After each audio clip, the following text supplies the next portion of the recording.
Do you believe that everyone has a story? Do you want to know about the passions and the stories that drive people to do the things that they do? Maybe you have a vision that intrigues you and you want a little inspiration. If you want to learn about the interesting journeys that people are taking, then you've come to the right place. Get ready to be informed and amused in all aspects of life and the crazy places it takes us. Hot Water 911 brings you Going Home with Tony. And now, here is your host, Tony Scimeca. Oh, well, thank you, Claudia. I guess that was my cue, wasn't it? It was. Okay. Yeah, The life of a producer is so difficult. I'll get You gotta like point and stuff. Right. Kick him. I'm better with pictures. Okay. Well, this is the Going Home with Tony show. It is. And they woke me up just to be here. And my name is Tony Scimeca. I am the host. Claudia is our lovely co-host and engineer who gives me all these social cues that I'm not very good at. In life also. Melody, can you write a book called Social Cue Receiving? I don't know if I'm even up to that task, Tony. I think you're gonna have to go it alone. I'll be the before character. But we There do you have go. Melody Fletcher here today from Deliberate Receiving. And Claudia, do you have a few comments about Melody before we dive right into this? I do. Melody Fletcher is an expert in the law of attraction who doesn't believe that spirituality or personal development have to be so darn serious all the time. She helps people who are tired of not being happy to figure out what they truly want and why they haven't gotten it so far, and then teaches them exactly what they need to do to realize their dreams. Her blog, a humorous, no-holds-barred, no BS look at how the law of attraction works and how to actually apply it to real-life situations, appeals to an audience of intellectuals who don't take life too seriously and appreciate her direct and honest approach as well as her ability to generate rapid life-changing results. Melody is also the author of the fabulous book Deliberate Receiving, Finally the Universe Makes Some Freaking Sense. And of course you can read more about Melody on her website, www.deliberatereceiving.com. Well, what a great introduction. Melody, Yes, in the it was. interest of full disclosure, Uh-oh. do you mind if I tell you what I think about you? Sure, go ahead. My interpretation, now we've never met in person, but we've talked several times on the air. My interpretation or my perception of you is you're the kind of person that's going to be walking down, the Ramblas in Barcelona, and you're going to be laughing out loud That's kind of how I picture by it. yourself because something reminded you of a joke or some funny thing that happened, and you kind of like know the punchline and you walk around with this joke in your head, but you kind of, not that you just keep it to yourself, but you seem to be your own best audience. Yeah, that does happen. I mean, I don't want to make it sound like I'm walking down the street laughing like a maniac constantly or anything Crazy like woman. that. But it does happen quite a bit that, I kind of do live in my own reality, and I do that quite deliberately and quite consciously, and so I do entertain myself quite a bit. Are you an only child? No, I have an older sister. She actually is my business manager and works with me in Deliberate Receiving and has begun coaching as well. But you are the youngest. You're younger. I'm the youngest, yeah. Okay. And so, I love to observe life. I love to observe people and kind of, look for the beauty and the awesomeness and kind of also the funniness and everything. And so I don't really get bored easily, if I'm out and about and kind of have things to look at. Well, this is going to segue into what I'd like to speak to this morning, and it's about the unknown and fear. Okay. And so let's kind of like pare the things down, past, present, and future. Do we ever worry about the past? Well, obviously people worry about the past, but I don't think there's a lot of value in worrying about the past, because the thing that you have to remember is whether you're worrying about the past or worrying about the future, you're still doing it right now. in this moment. Right. And so there really is no other moment except for now. So there really is, for all intents and purposes, no past and no future. There is only right now. And so you're telling yourself a fictitious story about the past, and it's always a fictitious story because you have a very limited perspective of what happened. Anybody else that was in the room when that happened will tell a different story of what happened. So you're telling a fictitious story. It's an even more fictitious story if you're telling about the future. And what I tell my clients is if you know that you're telling yourself a fictitious story, why don't you go ahead and tell yourself one that is fun and good. So if you're remembering the past or you're thinking about the future, which is, it's two sides of the same coin for me, look for that which was fun or will be fun, which is exactly the opposite of what most people do, which is they look to the past and they tell the same story over and over and over again of something that happened that wasn't good, didn't make them feel good, and they're using that as an excuse to feel bad right now. Yep.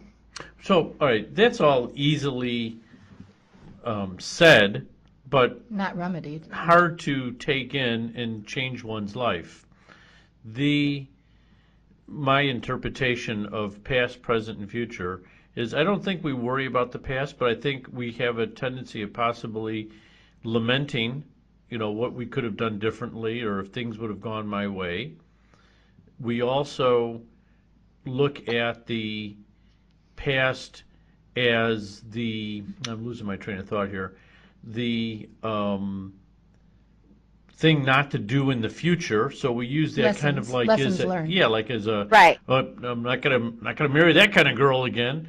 So I'll marry a different kind of girl, and then I'll do that, and then later in the future. So at the end, we just keep on living backwards and forwards, but we never live in the present. And I agree that there's no question about it, that all we really have is the present, and everything that has happened, and everything that's going to happen is going to happen. And today is, tomorrow's future and yesterday's past and all that. Right.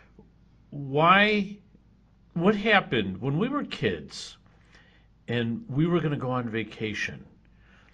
We would be so excited. We would just count down the minutes, and we're going to be going in the car and we're going to drive to California and everything is going to be so cool.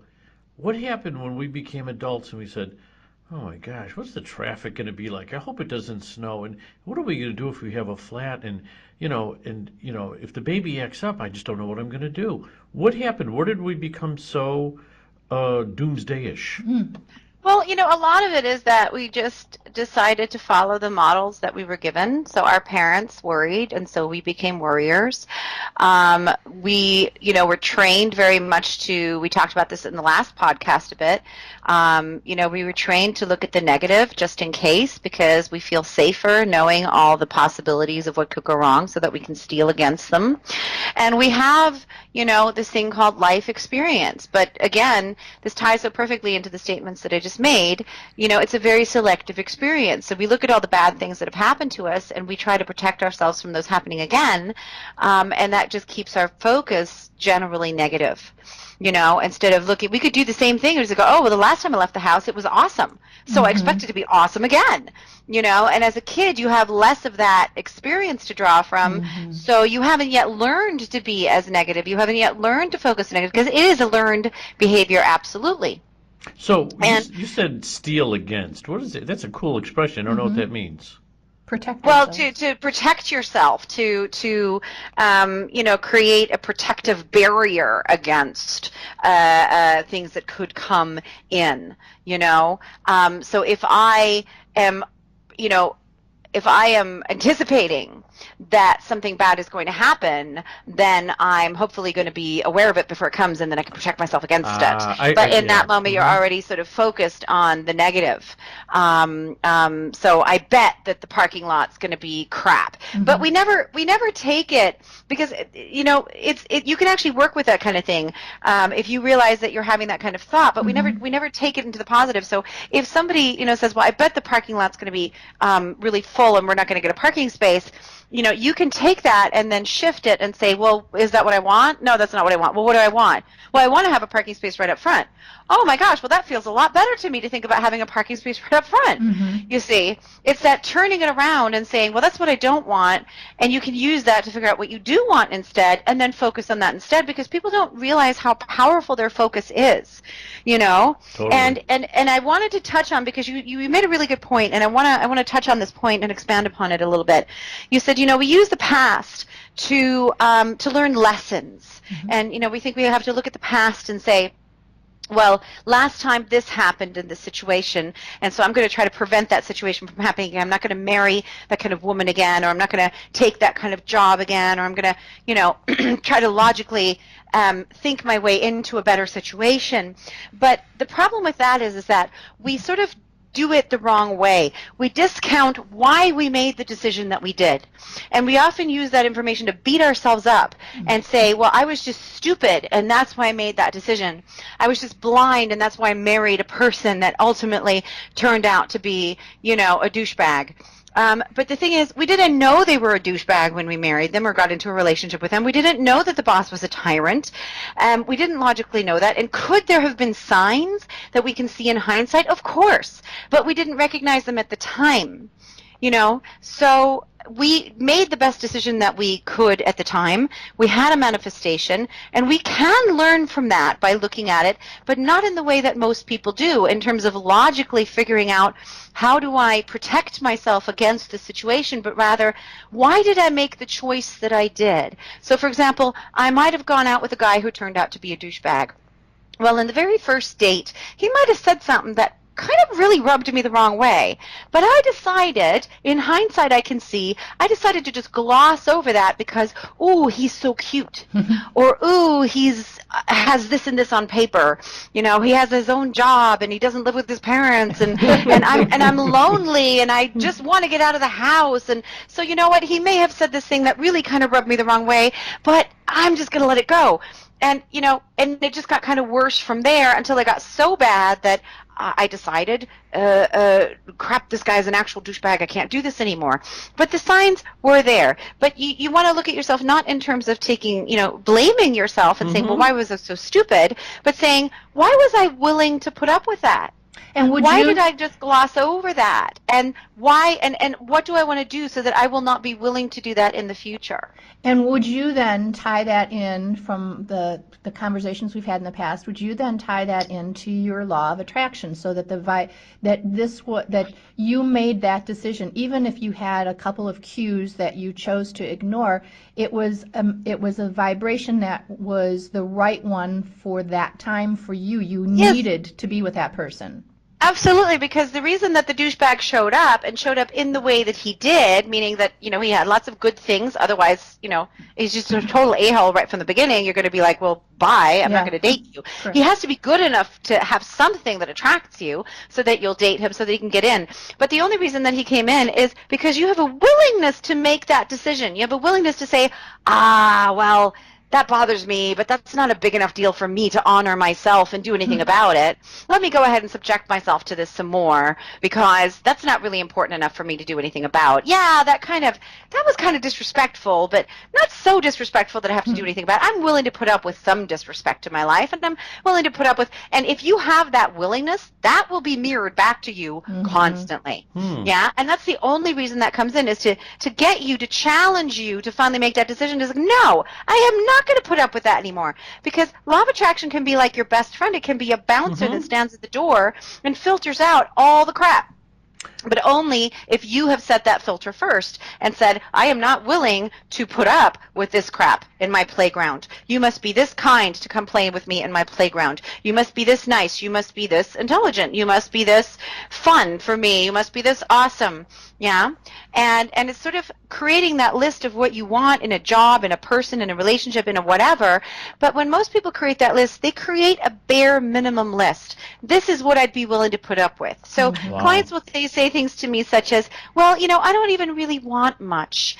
As long as, we're talking about relationships here as an example. I don't really want much, as long as he's got a good job, and if he's just kind to me. And I'm like, no, those are bare minimums. If he's not kind, he's out the door, like, period. You know, and if he doesn't have a job, are you kidding me? You're going to support some guy, you know? That's not your wish list. Those are the bare minimums that you'd be willing to put up with. Those are the absolute, you know, deal breakers. And I say the deal breakers have to be bigger than that, because whenever somebody says, I don't really want much, they're lying. Because we all, and they're lying to themselves. Right. We all want a lot, and we should all want a lot. And the only reason that we ever say that is because we don't think that we can have it. Or we don't want to sound greedy. Right, because it's wrong to want. I remember as a kid, once I was complaining to my mother, I said, how can we never, by the way, that thing about vacation, I wasn't speaking from personal experience because we never went on a vacation. But it's cool. I go on them now. I told my mom, I said, you know, how come Dad doesn't want to do any of this stuff? And she says, what do you want me to do, divorce him? He doesn't hit me. Yeah, and it was like so right. profound that was the baseline for staying married. Right. He doesn't hit me. You know, I said, okay, well, that's true. I take it all back. Everything's cool. We're all happy. He doesn't hit you. What more do you want? Yeah, what more do you not want? But that was, you know, she was born in 1920, and, you know, and there was never any domestic violence except on me. And the mindset was that accept and expect the bare minimum. Yes. And nothing else is going to, everything else will be beyond your expectation. You had said something earlier, and it really, you know, because Claudia is my, I had a practice wife. Right. And then now I have a perfect wife. Oh, no. And in the practice wife, she was and probably still is an artist. And I knew even then, while we were courting, that I wanted to be an artist. And I knew that I wasn't an artist, but the best way to be an artist once removed is to hang out with an artist.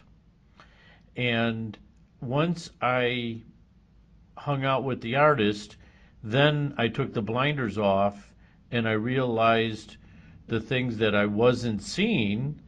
And that became unacceptable. So we weren't going to be able to, she wasn't going to be able to play in my playground anymore. But what drew me to her, the attraction was this kind of bohemian, carefree, you know, let's go paint on the sidewalk for fun attitude, which was never who I was. And so, you know, is that kind of like where you were going with that? Yeah, I mean, you know, first of all, I mean, you're touching on a really good point there, which is, again, something that people can use to sort of let themselves off the hook about their past, you know, because you don't know, you wouldn't know now what you know now without having had that experience. Absolutely. So you thought, you know, I want to be with an artist because that really drives me, that whole artistic energy. And then you had the experience. I wanted to be and the you artist. Realized, but you realized more about yourself. You defined your, you know, you created a finer definition, a more poignant definition of your desire. And that was, oh, wait a minute. I want to be an artist, and I don't want to be with necessarily this energy that she's projecting. And there are things about this that actually bother me, and there are other things that I want that I didn't even know that I wanted in this way until I met this woman. And that helps you define it. So often it's our experience it's our experiences that teach us more about what we want, and we would not know that, you know. For example, you may not know that you're not willing to put up with somebody that is, let's just say, boring, until you have a boring partner. Because up until then, you may have been dating men who were not boring, but were really quite negative. And for, you know, from that point of view, boring sounds great. Sure. Oh, gosh. Sure. At least he's, you know, doesn't hit me, doesn't do anything bad, doesn't gamble all the money away. Boring would be nice. But then you're in a boring relationship, you're like, oh, but this isn't fun either. And that's when people get trapped and they think, I'm not allowed to want more. I have mediocre. I have neutral. It's not bad. Right. But, you know, one of the big speeches, big impassioned speeches I give a lot is that not bad is not even close to the same thing as good. Right. And certainly not awesome. So the analogy I used is, the absence of cat poop is not the same thing as presence of chocolate. Right, exactly. And I think that society creates a lot of pressure. So if we'll just keep along the relationship track here. And with relationships, that I think the reason that people, men and women, settle is there's such a societal pressure to connect with somebody and to commit to somebody. Although I think it's getting less and less. I'm happy to observe that it doesn't seem to be as strong. But I think that's one of the reasons, or one of the drawing forces that creates this, well, he's better than nothing, or she's she's better than the Don't wanna last be one, alone. or I don't want to be alone, and I don't want to look funny. I don't want to. My friends are all in a relationship. What happens if and I have I'm a not. medical emergency? Who's going to take care Right, of me? Yeah. right. Well, maybe I want to have children. Shouldn't I be in a relation? All of these and those are all messages from, as you said, from when we grew up, certainly, but also from society, and that makes it really difficult. And society and our family tells us, don't be greedy. Don't expect too much. Aim high-ish. No. Aim low and don't be disappointed. And anything else be better. Right. That's true. Because the thing you have to remember, though, is that people can only ever give us their perspective. Right. And so if your parents, God bless them, but if your parents didn't have a very positive relationship, maybe not a horrifically negative one, but not an awesome one, then they're not going to generally be able to, mirror back to you the belief that an awesome relationship is possible, because there's a reason why they weren't in an awesome relationship. Well, don't you think, though, that that's very subjective? Because what you, Claudia, and myself may call awesome, my mother might have said, in the end, I'm telling you, she outlived my dad probably by about 20 years, and she just, she was totally appreciative of, she always said he did the heavy lifting for her. So she never had to pick up anything more than 5 pounds. She was more of a thinker than a. So she was happy. So she was happy. Yeah, So and that's absolutely fine, and it absolutely is a completely and totally subjective thing.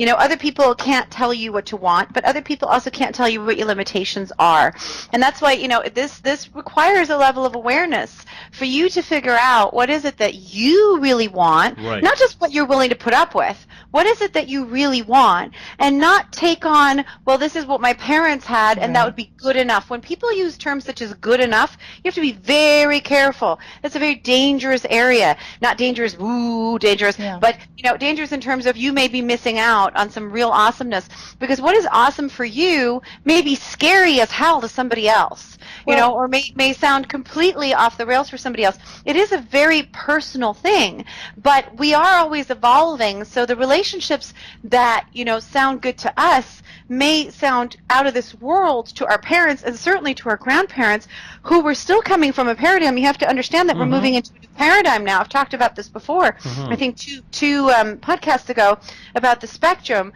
where we're moving from the old world paradigm, where we're moving from being motivated by pain minimization, moving away from that which is pain, so making the less painful choice, to the paradigm of pleasure maximization, making the better feeling choice, the more awesome choice. And so, and in your mother's generation and my grandparents' generation, my great-grandparents' generation, they often, especially women, were moving away from men who were abusive and super controlling and not very caring, and there was a lot of danger for women. If they got left, they really didn't have anything. They could die. And it's not that long ago that women were considered property, and so we're moving out of that, but that is not the case anymore today.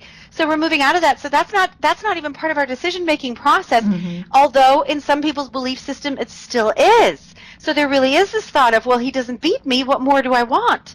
And so for your mother, what was the better feeling choice is not anymore what will be the better feeling choice for you. And we want to always acknowledge that there's been an evolution. And Claudia doesn't beat me, by the way, just for everybody. I do not. So when you're dealing with your clients, it must be, and you can share this with us, it must be initially scary for them to break away from, so they probably come to you because they want to be happy. They want to figure out how to create happiness in their life. They're having a difficult time doing that, and that is what your strength is. You can work with them on showing and teaching them how to make these changes in their lives. However, they come to you, I would think, with a lifelong habit of whatever crap that they're dealing with, and it becomes like meatballs and potatoes, mashed potatoes. It becomes comfort for them, and you're going to help them change their life. Get uncomfortable. But they have to, do you find that they have to be uncomfortable first before they can reestablish a path toward happiness? Do people change? Well, generally, Yeah, I guess that's the question. People do change. But here's the thing. When somebody seeks me out, it's usually because they're in a place of discomfort. Okay. And the discomfort has become so great that they're not willing to put up with it anymore. So they've already had that sort of, breakthrough. They've had that kind of catalyst moment where they're saying, I don't know how to fix this, but this is not working for me anymore. I can't put up with this anymore. And so generally they've already had that moment of awareness. And then I'm just there to help them get the tools so that now they can move into the direction of what they actually want, which may mean often defining what it is that they actually want and owning that and giving themselves permission for that, and then taking a look at what's standing in the way and the old patterns of how they've always done things that they actually want to break out of. But it's the desire to break out of those patterns that they already bring to the table. If somebody doesn't have that desire and that awareness, I don't work with them because that wouldn't be fun for me. Okay. Right. Because I'm not in the habit of looking at people's lives and saying, hey, did you know your life is screwed up?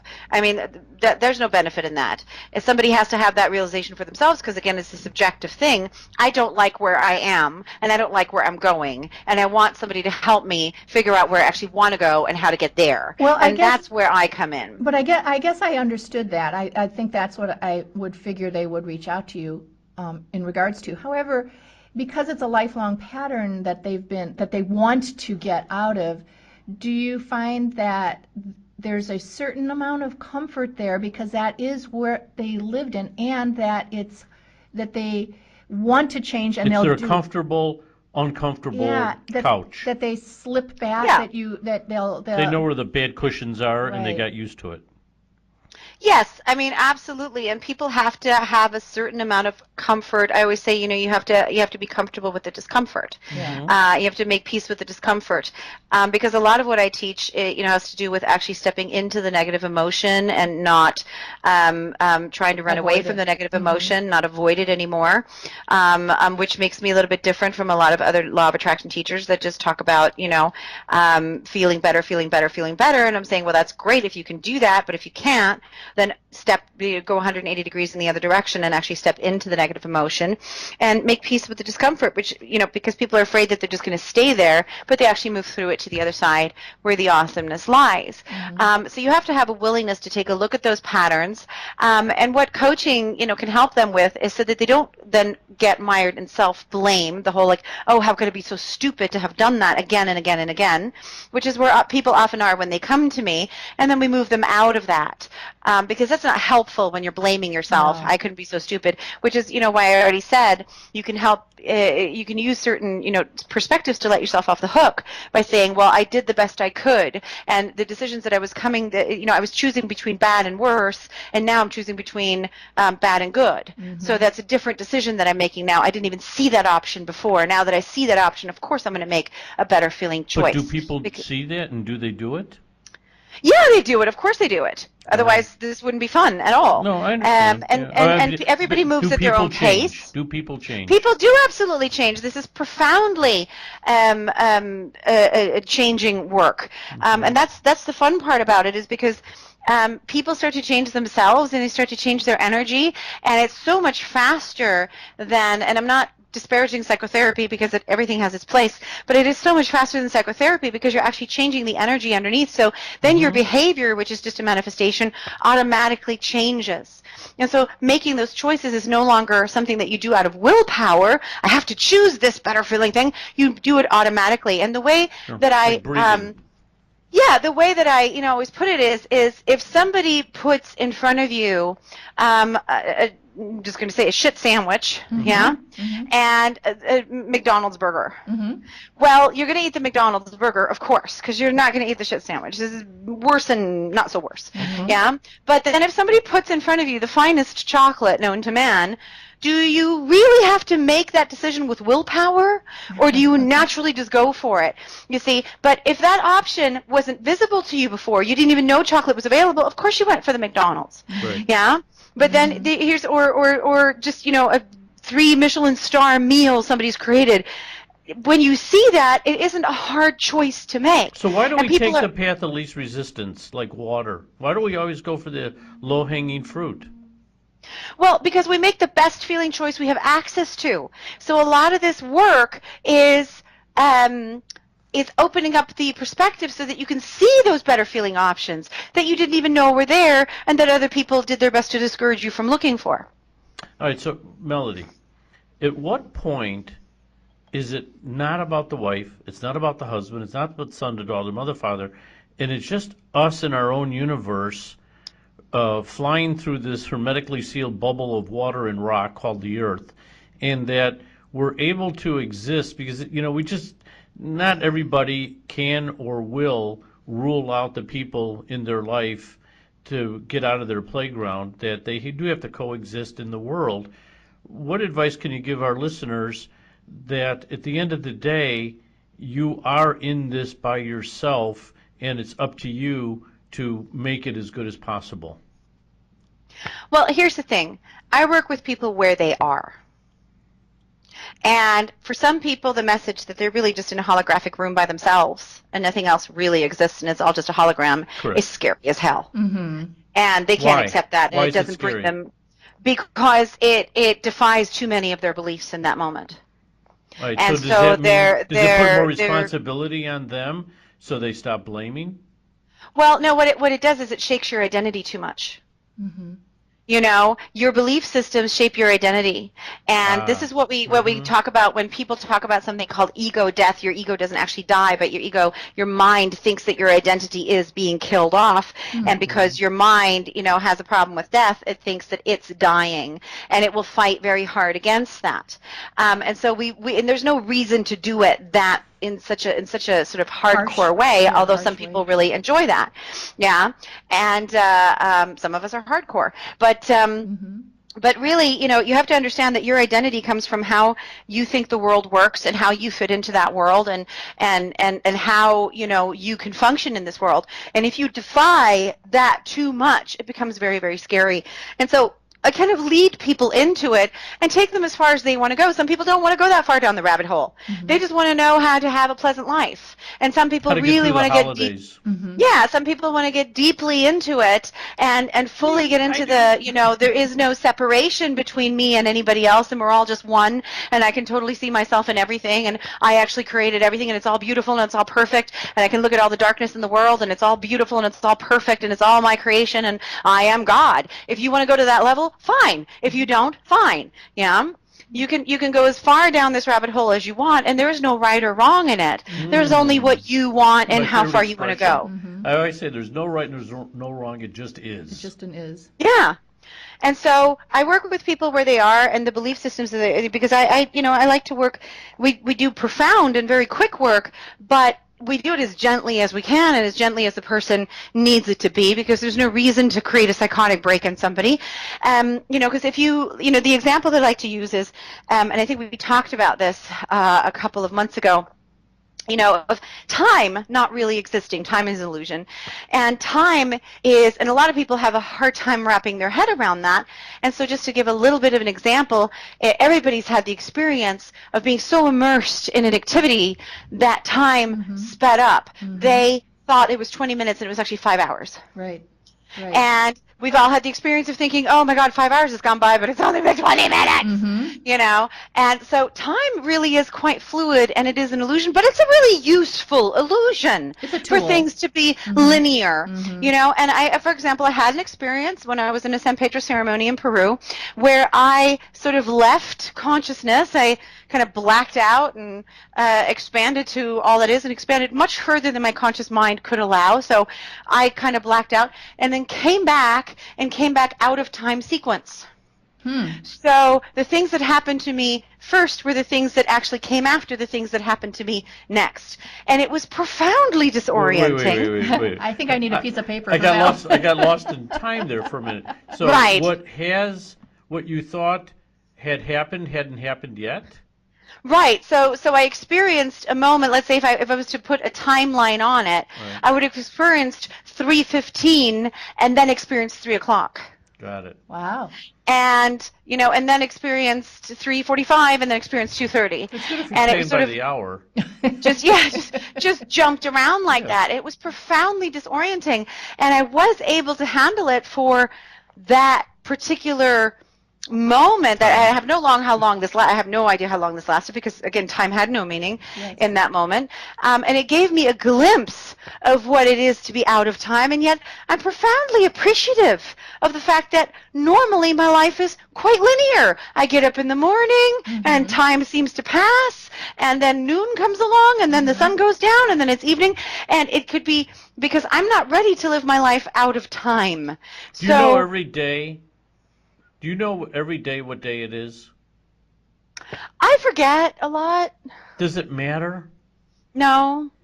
Why are we so hung up on Monday, Tuesday, Wednesday, Thursday, Friday, Saturday, Sunday? What does it mean?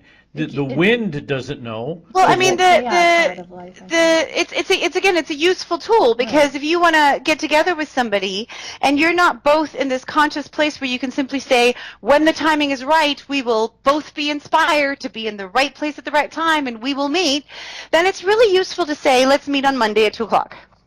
It is. I can understand the arrangement thing, but in our head thing, we live, we live in 60 second, 60 minute, 24 hour, 7 day, 30 day approximately, 365 day, unless there's a leap year. We put so much emphasis on benchmarking time that are we a slave to this myth that we've created? I think many people definitely are, but we absolutely don't have to be. I mean, I certainly used to be. Do you wear a wristwatch? No, I haven't worn a watch in years. Okay. Because I really thought that was a big break for me, is to stop wearing a watch. So Yeah, it definitely is. I mean, and I just want to finish this thought. Back in my corporate days, I mean, I was scheduled down to the last 15 minutes. I mean, if I had to pee, I was late for my next conference call, and my day was so scheduled. So when I stepped out of that, I very much kind of got rid of everything. And I hadn't even been wearing a watch then, but you have computers and cell phones, and a watch is a single function device. Why would you carry that around? What a waste. But I watch. Yeah. Exactly. So for me, I enjoy not needing to know what time it is all the time, particularly when I'm away. When I'm at my computer, I know what time it is. I can check any time. But when I'm away, I like the timelessness of that and just letting myself drift and be relaxed about it. And I think that most people don't even know the luxury that is that timeless feeling, unless maybe they're on vacation. And we can live our lives like that, where we simply sort of allow ourselves, maybe not 24 hours a day or 365 days a year. Like I said, there's some benefit to still noticing schedules and that sort of thing, but I think that there's a lot of benefit to deliberately creating times or even entire days where we let ourselves just float. And I have days where I work, but I don't have any coaching calls because my coaching calls are scheduled, obviously, where I just do whatever I'm inspired to do, and I don't care how long it's going to take me, and I don't check the time, and I eat when I'm hungry. I don't care if it's lunchtime or whatever, and I go to bed when I'm tired, and I don't really care what time of the day it is, and if I want to take a nap, I take a nap, and it's all very, very free-flowing like that, and I appreciate that so much, and I think that, a lot of people could create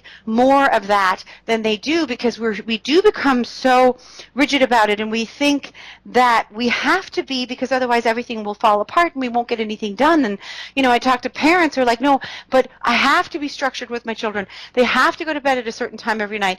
And yeah, maybe a little bit, but also maybe you're holding on to it just a little bit too much. Right. Maybe you're giving it a little bit too much emphasis. Right, right. Yeah, that it's so important, because, people are always, when you hear people talking about there's no time, there's no time, Right. there's no time, and they're constantly under this stress. They're Right. creating, and you can watch them create situations Stress. where they actually create the situation of no time. Yeah, right, exactly. By squandering their time. We had a number of house guests this weekend for our Thanksgiving, and a couple weekends ago, and one of the guests said to me, they said, where are all your clocks? I need a clock, and I don't see any clocks anywhere. And I realized we really don't have any clocks, not too many. On the stove there's one. But Right. this person was concerned and said that they live by the clock and they needed to know what time it was, and we have no clocks, and I prefer it that way. So, And there's actually an anxiety that comes up in Yes. people when they don't know what time it Yes. is, and at that point, that was an anxious if you question, right? yeah, if you become aware of it, you can start to ask yourself, what am I afraid of? Right. What am I afraid? You step into that discomfort. You allow yourself to actually feel it instead of running away from it and going, let me just find out what time it is so that I don't have to feel this feeling. You actually allow yourself to feel that feeling, and you say, okay, this is actually making me really uncomfortable to not know what time it is. What an arbitrary thing to feel uncomfortable about. But why am I feeling so uncomfortable? What am I actually afraid Right. is going to go wrong if I don't know what time it is? And you might figure out that it's a totally ridiculous fear, but you'll never become aware of it Until unless you- you're actually willing to feel that discomfort and question it. But do you think, though, that the whole time hang up is that possibly next will be better, or what I'm supposed to be doing in the next time? Because we never look at the clock to see what time it was. Yeah, and maybe it has to do with that living in the future. I wonder if the people that are really obsessed with time are more of the future trippers, where they're thinking, you're right, I bet that's part of it. Where They do I think got to it's- be, and how am I going to Or is it feel? going to be better? So we're not living in the moment.